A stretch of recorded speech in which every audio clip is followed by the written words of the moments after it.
Fine walk, Holmes. How do you feel now? Haven't tired you, I hope? No, I'm feeling much better at the exercise, Watson. I must admit I wasn't all that keen on coming down here for a week when you suggested it, but I can see that you were wise. I've got my appetite back. Well, there's our inn, the bunch of grapes down there in the valley.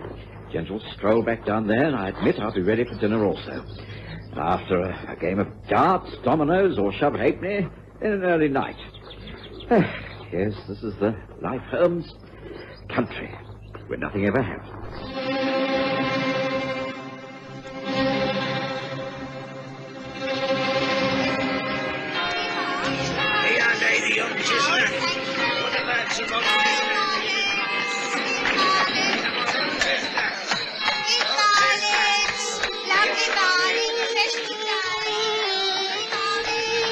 We present the Stories of Sherlock Holmes.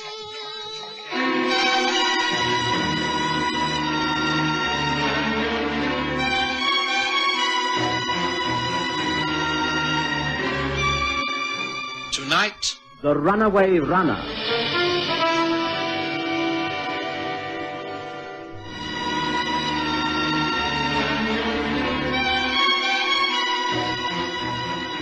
Not all the cases I've had the pleasure of reporting for Sherlock Holmes have been born of murder and mayhem.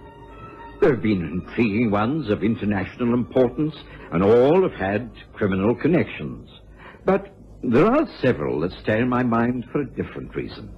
They were refreshingly amusing. Of course, we took them seriously at the time, but distance has lent them an old-fashioned enchantment. One such case is one I called the Runaway Runner. This was in the spring of 1887, when Holmes had been overworking, and I insisted that we got out of London for a week. We put up at a country pub in the village of Little Fleetfield. The sitting was a delightful part of Kent. The bunch of grapes was a most comfortable inn, where the food was delectable and the landlord gregarious. There we are, gents. Steak and kidney and mushroom pie. Homegrown peas and potatoes baked in their jackets. Now that do you? It looks and smells quite splendid, landlord. Oh, call me Reg, Mr. Holmes. Not often we have famous guests like yourself and Dr. Watson. Have to do our best for you. That and a pint of bitter, and you'll be sleeping like a baby tonight. Oh, we're both feeling considerably better for our few days here, Reg. Holmes is looking more of his old self. And as for me, well, I must start watching my weight. You know, you really feed us too well. Nothing like homegrown food. I'll be fetching you some teas and coffee later on. You've been out getting some exercise, have you? Good. Very fine walking district. The scenery is quite beautiful. But speaking of exercise, I notice that you have a sort of cinder track along the back of the stables. What is that used for? Oh, might have known you'd spot that sooner or later. The fact is that the Hawks with Handicap is about to be held in these parts this weekend. Harriers, you know, local runners from all over Kent. I can tell you it doesn't half draw in the crowds on a Saturday and Sunday afternoon. Yeah, very good for business, eh, Rich? Oh, that it is. Since we've become such good friends, like, I don't mind passing you the tip. The Grapes has got its own man in the race. Lives right here, top floor back. Young Fred Forbes. Frisky Fred, some of the folks calls him. Been in training since the beginning of the year. Of course, we have to keep it a bit secret-like. Why a secret, Fred? Oh, the odds, of course. What, you mean people bet on these races? Oh, Lord bless you, of course. You'll be surprised the money that passes hands in the Hawks with Handicap. I've got a pretty packet on our Fred, I can tell you. I knows all the other entries, and Fred'll leave 'em standing. But we aren't showing 'em off. There are spies from the Three Bells over in Great Wheatfield who try and catch him at practice, but we're on to that. Fred's got a trainer, John Delaney, an international man. Lots of sprinters in America. Knows what he's doing. Reckons he has our Fred in peak form. So you hope to make some money this weekend? Well, I don't see how we can miss. Look, Mr. Holmes, there's a fellow called Doug Dawson from Great Wheatfield who's running a book. He may be in here later on, in the bar. I think you can get about 10 to 1 on our Fred. How about having a little flutter? Oh, Reg, I'm not a betting man. Oh, come on, Holmes. We're having a few days off. I think it's a splendid idea. I'll wager a guinea on him if you're sure you'll pull it off, Reg. Oh, easy, no trouble. Look, you'll meet them all and Fred himself in the bar parlour after you've finished your meal. What about it? Oh, very well. I'll be guided by you and Watson. That's a ticket. Now, I'll go and get you your things.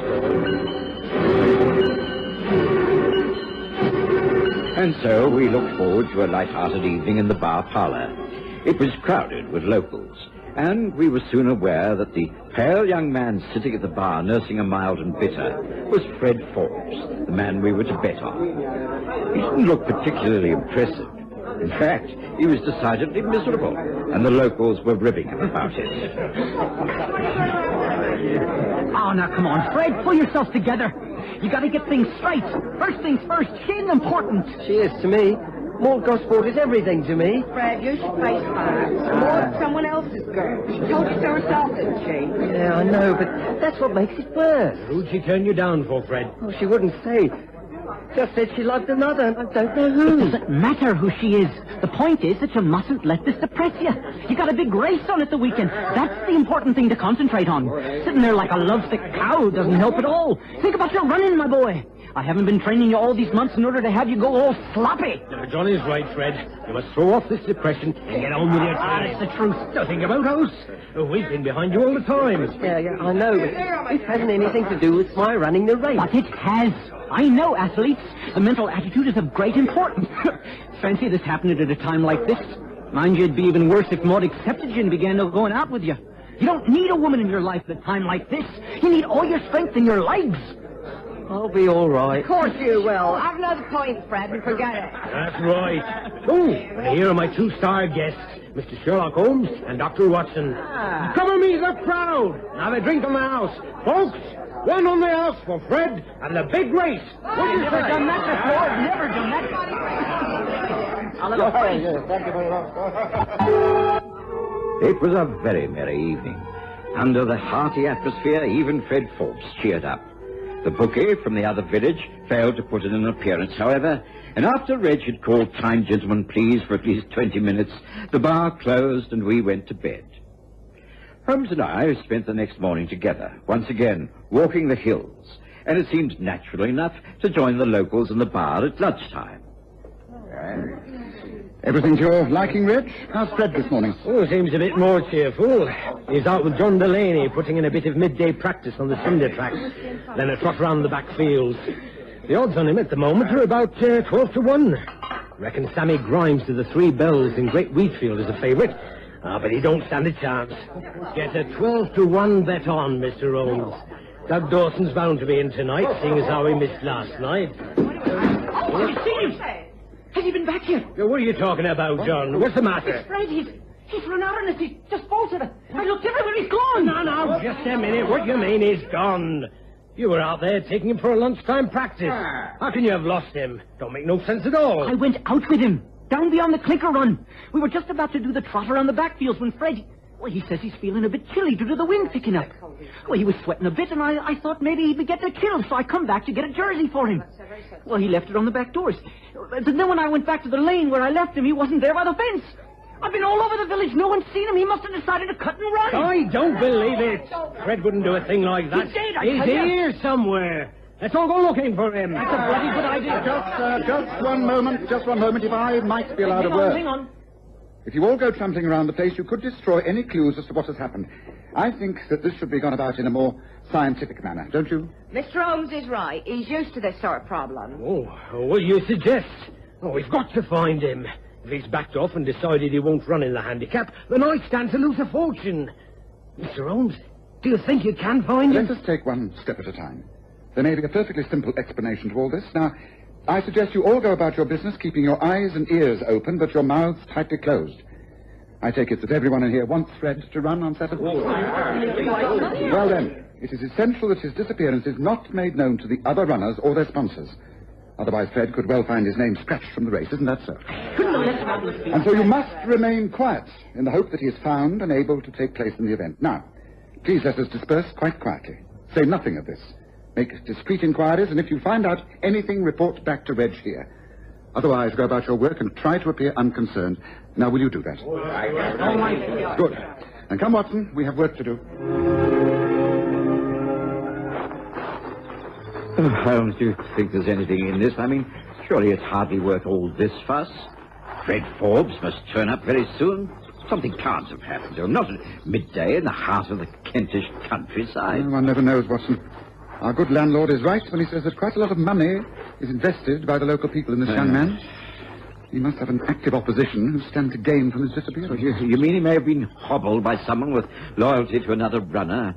I cannot believe there's been foul play. An abduction? Yes, something like that. Ah, look. This is the end of the cinder track, and see. Here in the earth is the impression of footprints. Spikes. Fred was wearing spiked running shoes. Now, one doesn't go for a casual walk around the lanes in those sort of shoes. Now, here's the fence where John Delaney left him, and the spiked footprints continue along here until... Oh, wait. One moment. What have we here? Well, it's a scrap of material. It's more than that. It's a handkerchief, a woman's handkerchief. And the initials upon it read M.G. M.G.? Maud Gosport. The girl Fred's so in love with. Yes, very likely, Watson, very likely. Yes, I think we must take this as evidence, but even more important is this. Over here, look at this. Clear signs of a struggle here on the grass on the other side of the gate. And here, a few drops of blood. I'm afraid, Watson, there has been some form of foul play after all. I was appalled at the idea that there could have been any kind of violence used in the disappearance of Fred Forbes. It seemed so unnecessary. After all, it was just a simple village race, and the stakes couldn't have been that high.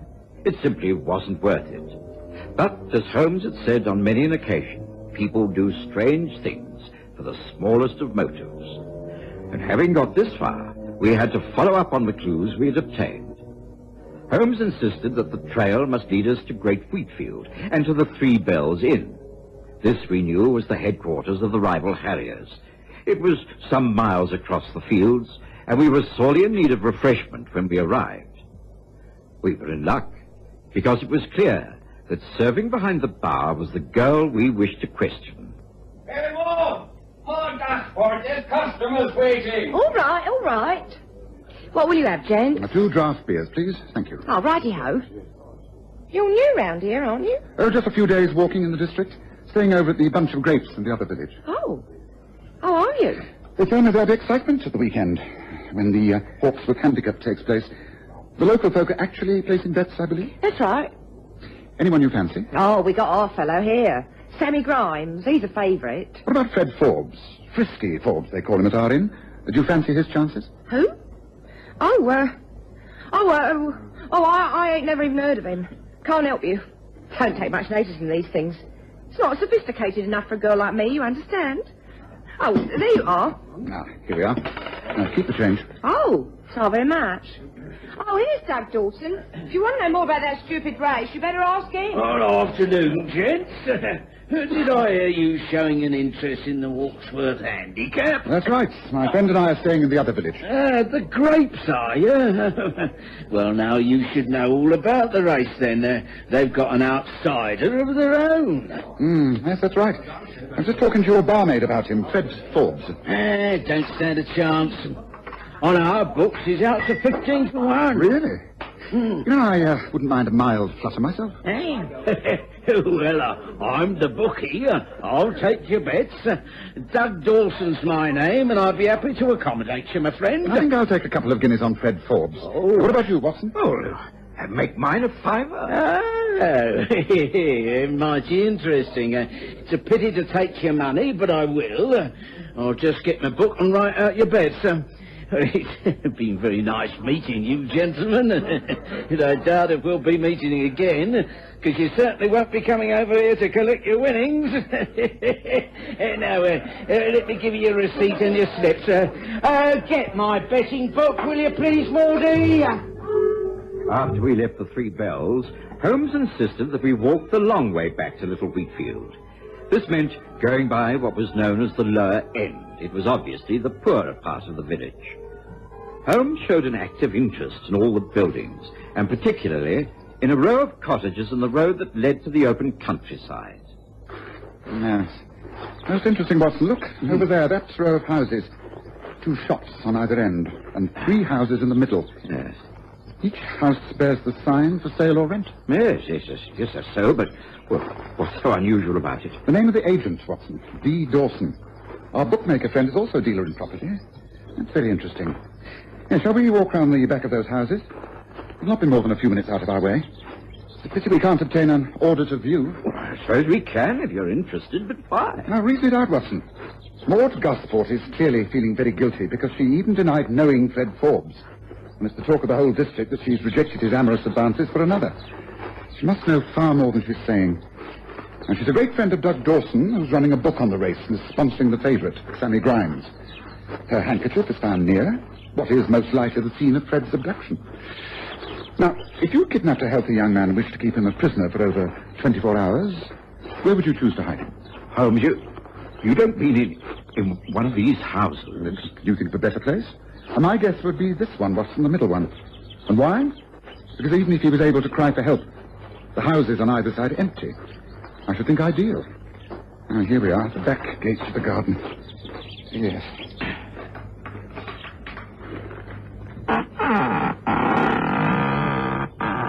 Well, the gate is open. With the way the grass is laid flat on the other side, it's quite clear that it's been used recently. Now, why? Anyone wishing to enter the house would surely get a key and go in the front. Yes, I think we're decidedly on the right track. If you're right, if Freddie is trapped in that place, what are we to do? Break in? Not at the moment, Watson. That doesn't suit our plans at all, no. No, we go back to the Bunch of Grapes and hold a council of war with our worthy landlord, Reg. We shall need his cooperation if the tables are to be turned in a satisfactory way. Yes, come on, Watson, let's step it out. Just a minute, Mr. Holmes, just a minute. You mean to tell me that you found Fred? I cannot be sure, but I think so, yes. And that fat swine Dawson is behind it all? That he has spirited Fred away and holding him against his will? Well, again, I cannot be sure, but I think so. Most certainly the girl Maud Gosport is implicated. The little lassie. Where do I get my hands on those two? No, Reg, that's quite the wrong approach. If we're to get Fred back and defeat these people, we must be very subtle about it. Now, to start with, have you got anything like a closed carriage, a pony and trap, horse and cart that Watson and I can borrow this evening? Oh, there's an old landau carriage out in the stables. You can put both hoods up. Old Bessie, the mare, she'll pull it for you all right. Done it many a time. That sounds ideal. Good. Watson will be able to drive it, I'm sure. Yes, I can tackle that. Right. Now, Reg, you must stay here and wait. Watson and I will go out with the horse and carriage once it's getting dusk. We shall not be back until after dark. But when we return, we hope to have Fred with us. Now, it's most important that no one knows of this. You must not discuss this with anyone. Not with your wife, or with Fred's trainer, John Delaney. With no one. You understand? Reg helped us harness the old mare up to the rather dilapidated landau, and at dusk I drove it by the back lanes into the lower end. It was easily tethered in the lane at the back of the empty houses, and Holmes and I slipped through the creaking gate and into the back garden of the middle house. Look, Watson. The window on the first floor. There's a faint chink of light showing from the corner of the blind. That means we're right. There must be someone in that room, and it's simply got to be Fred. Well, Holmes, what do we do? How do we get at him? Well, my guess is he won't be alone. There'll be someone in there guarding him, seeing as he doesn't get away. Are you ready for a little rough action, Watson? I still have the riding crop, Holmes. I think a straight left might be more effective. Stand back. I have a large rock. From that wall, I'm going to toss it through the ground floor window. If that doesn't bring him out, nothing will. Hold on. Here it goes.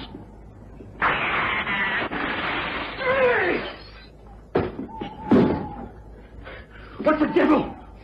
Who did this? Who's there? Now get him, Watson. Get him. Right!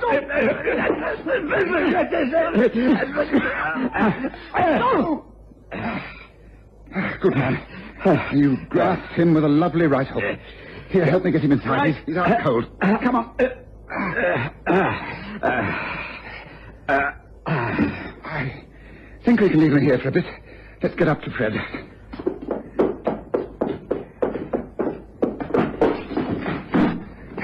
Fred, are you all right? Fred, no, let me, Holmes. He's all right. He's just gagged. And his hand tied under instead. Better? Thank you, Dr. Watson. I will soon get you out of here. Are you sure you're not harmed in any way? No. I'm all right. I don't know what all this means. The fellow who was guarding me, he wouldn't say. Just gagged me when I wouldn't stop talking. He's a bullying oaf. Where is he? Watson knocked him cold. Don't bother about him. We're going to give him a taste of his own medicine, bring him up here and leave him trussed and gagged like you've been. With a bit of luck, no one will find him until after the race tomorrow. Now, come on, Fred, let's get you out of here.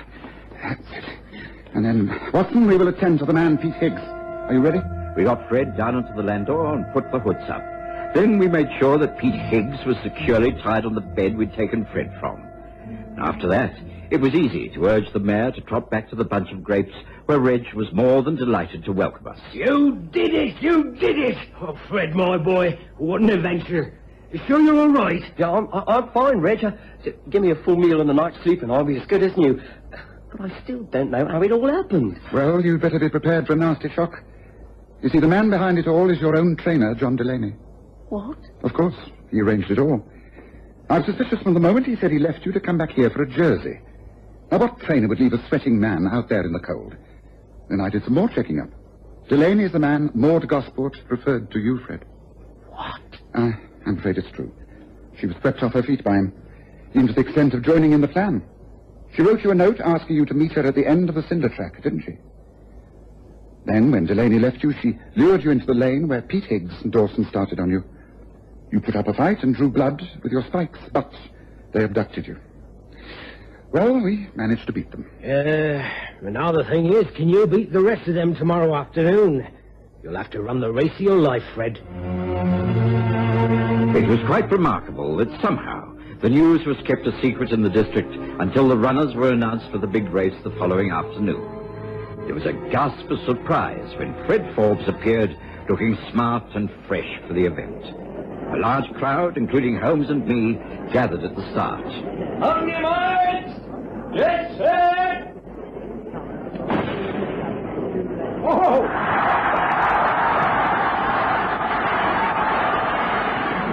There was never any doubt about it. Fred Forbes took off like a flash of lightning and headed the field all the way. He won by a clear 6 paces from the next man.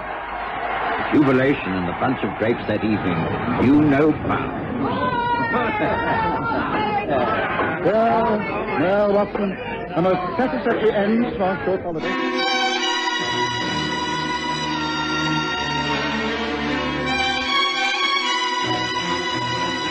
Listen again next Sunday to The Stories of Sherlock Holmes, with Graham Armitage as Holmes and Kerry Jordan as Dr. Watson.